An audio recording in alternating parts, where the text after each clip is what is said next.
Cash flow versus fund flow, दोनों में difference क्या है? चलिए इस बारे में बात करते हैं। कैश फ्लो जो है that is defined under AS3 as well, और इंड AS7 के अंडर भी इसको बताया जाता है। फंड फ्लो से ही थोड़ा डिफरेंट चलता है, because cash flow talks about only the short term liquidity, it doesn't talk about the long term liquidity, purely talks about जो आपके पास में कैश का इनफ्लो आ रहा है, कैश का आउटफ्लो जा रहा है, और उसके स्पेसिफिक तरीके उसने बताया कि कुछ एक्टिविटीज होती है जिसके अकॉर्डिंग ये बनता है।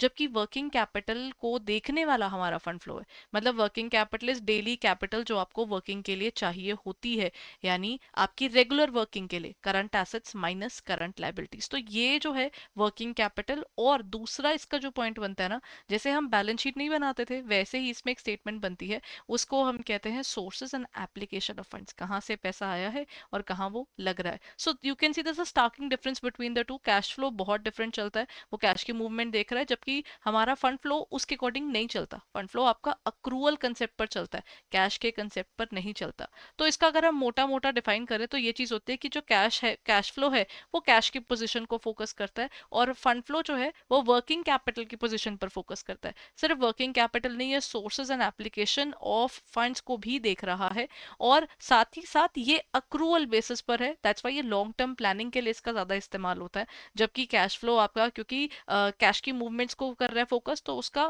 फोकस बहुत लिमिटेड है, सिर्फ कैश की तरफ है। So that is how the difference between the to arises. So that's all about the cash flow versus fund flow, everyone. Thank you.